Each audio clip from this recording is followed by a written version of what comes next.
بسم اللہ الرحمن الرحیم۔ شروع اللہ کے نام سے جو بڑا مہربان اور نہایت رحم کرنے والا ہے۔ مسجد اقصیٰ اسلام کے 3 اہم مقامات میں سے ایک ہے۔ اس مسجد کی تاریخ 5000 سال پرانی ہے۔ یہ زمین پر بنائی جانے والی دوسری مسجد تھی اور مسلمانوں کے لیے تیسری مسجد کی حیثیت رکھتی ہے۔ اس مسجد کو خانہ کعبہ کی تعمیر کے 40 سال کے بعد تعمیر کیا گیا۔ مسجد اقصیٰ کا کل رقبہ تقریباً 1,44,000 مربع میٹر ہے اور اس میں 5 لاکھ سے زائد لوگ نماز ادا کر سکتے ہیں۔ مسجد اقصیٰ کو مختلف ناموں سے پکارا جاتا ہے، جیسا کہ بیت المقدس، بیت القبلہ، مسجد مروانی، مقام براق، دیوار گریہ اور حرم شریف کے ناموں سے پکارا جاتا ہے۔ یروشلم شہر میں موجود اس مسجد کی تاریخ کیا ہے؟ یہ مسجد کن حالات سے گزر کر ان حالات تک پہنچی ہے؟ آج کی ویڈیو میں ہم یہ سب جاننے کی کوشش کریں گے۔ ویڈیو شروع کرنے سے پہلے آپ سے گزارش ہے کہ ویڈیو کو اینڈ تک دیکھیں، اور اگر آپ ہمارے چینل پہ نئے ہیں تو ویڈیو کو لائک کر کے چینل کو ضرور سبسکرائب کریں۔ مختلف روایتوں میں آتا ہے کہ حضرت آدم علیہ السلام نے مسجد اقصیٰ کو سب سے پہلے خانہ کعبہ کی تعمیر کے 40 برس کے بعد تعمیر فرمایا تھا۔ حضرت نوح علیہ السلام کے دور تک یہ مسجد اسی طرح رہی اور طوفان نوح کے وقت یہ مسجد بھی باقی دنیا کی طرح منہدم ہو گئی۔ حضرت عیسیٰ علیہ السلام سے 3000 سال پہلے کنعان کے لوگوں نے اس شہر کو آ کر آباد کیا تھا۔ ان لوگوں نے ہی اس جگہ کا نام فلسطین رکھا تھا اور یہ لوگ کئی ہزار سال تک اس شہر میں آباد رہے۔ حضرت ابراہیم علیہ السلام کے دور میں ان لوگوں نے ہی اس مسجد کی تعمیر نو کا کام بھی کیا تھا۔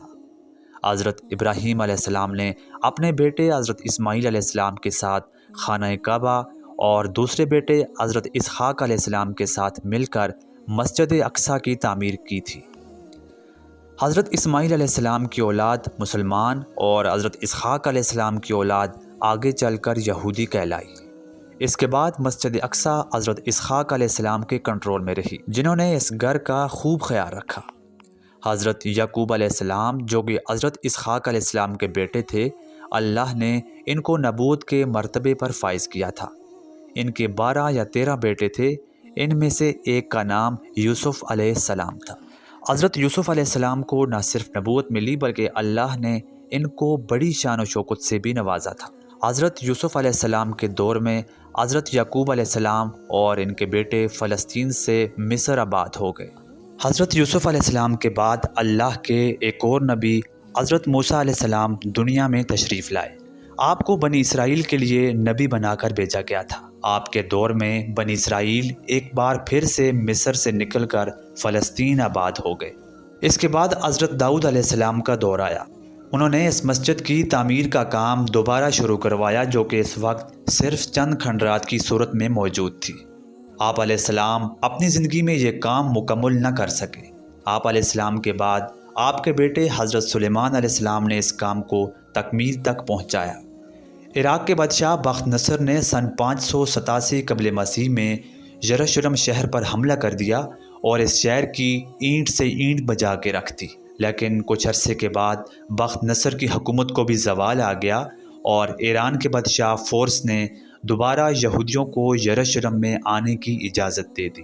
اس کے بعد حضرت مریم اسی شہر میں آباد ہوئی اور حضرت عیسیٰ علیہ السلام کی پیدائش بھی اسی شہر میں ہوئی۔ آپ علیہ السلام کے آسمان پر اٹھائے جانے کے 70 سال کے بعد روم کے لوگوں نے مسجد اقصیٰ پر حملہ کر دیا اور اس کو شدید نقصان پہنچایا۔ اس کے بعد یہودی کئی سال تک ذلیل و خوار ہوتے رہے۔ یہ مسجد آخری نبی کے آنے تک اسی طرح رہی جب تک کہ واقعہ معراج پیش نہیں آیا۔ مسلمان جو اس مسجد کی طرف منہ کر کے نماز ادا کرتے تھے، ان کے لیے کعبہ کو قبلہ بنا دیا گیا، لیکن اس مسجد کا مقام مسلمانوں کے دل میں اسی طرح جاری رہا۔ رسول اللہ صلی اللہ علیہ وآلہ وسلم کے وصال کے 6 سال کے بعد جب مسلمانوں کا لشکر مختلف شہروں کو فتح کرتا ہوا یروشلم پہنچا تو وہاں پر عیسائیوں کی حکومت۔ عیسائیوں نے مسلمانوں کا لشکر دیکھ کر ان سے معاہدہ کرنا چاہا اور یہ شرط رکھی کہ مسلمانوں کے خلیفہ خود ان کے پاس چل کر آئیں گے۔ اس وقت کے خلیفہ حضرت عمر رضی اللہ تعالیٰ عنہ خود ان کے پاس چل کر گئے اور عیسائیوں کے ساتھ معاہدہ کر کے اس شہر کے تقدس کو قائم رکھا۔ کچھ عرصہ کے بعد آپ نے دوبارہ مسجد کی تعمیر کا حکم دے دیا، جو کہ اس سے پہلے کھنڈرات کی صورت میں موجود تھی۔ آپ علیہ السلام کے دور میں اس مسجد کی تکمیل ہوئی اور اس کے بعد مختلف اسلامی بادشاہوں نے اپنے اپنے دور میں اس مسجد کی توسیع کا کام بھی جاری رکھا۔ سن 1099 میں عیسائیوں کی صلیبی فوج نے اس مسجد پر حملہ کر کے اس شہر پر قابض ہو گئے اور مسلمانوں کو وہاں سے بھگا دیا۔ اس کے بعد نور الدین زنگی نے اس شہر کو واپس لینے کے لیے ایک مہم کا آغاز کیا، جس کو وہ اپنی زندگی میں مکمل نہ کر سکے، اور ان کے بعد سلطان صلاح الدین ایوبی نے اس شہر کو عیسائیوں سے دوبارہ آزاد کروایا۔ اس کے بعد سب کچھ ٹھیک رہا اور پھر 1918 میں برطانوی حکومت نے اس شہر کو مسلمانوں سے چھین کر اس پر قبضہ جما لیا اور یہودیوں کو یہاں پر آنے کی اجازت دے دی۔ اس طرح یہودی دنیا بھر سے آ کر یہاں پر آباد ہونے لگے اور 1948 میں یہودیوں نے اس جگہ پر قبضہ کر کے اپنا الگ وطن یعنی اسرائیل بنانے کا اعلان کر دیا۔ بس وہ دن ہے اور آج کا دن یہودی مسلسل اس جگہ پر قبضہ جمائے جا رہے ہیں۔ یہودیوں نے فلسطین کو ایک چھوٹے سے علاقے تک محدود کر کے تقریباً سارے ہی علاقے پر قبضہ جما لیا ہے۔ مسلمان، یہودی اور عیسائی تینوں مذاہب کے لوگ کسی صورت بھی اس جگہ کو چھوڑنے پر تیار نہیں ہیں۔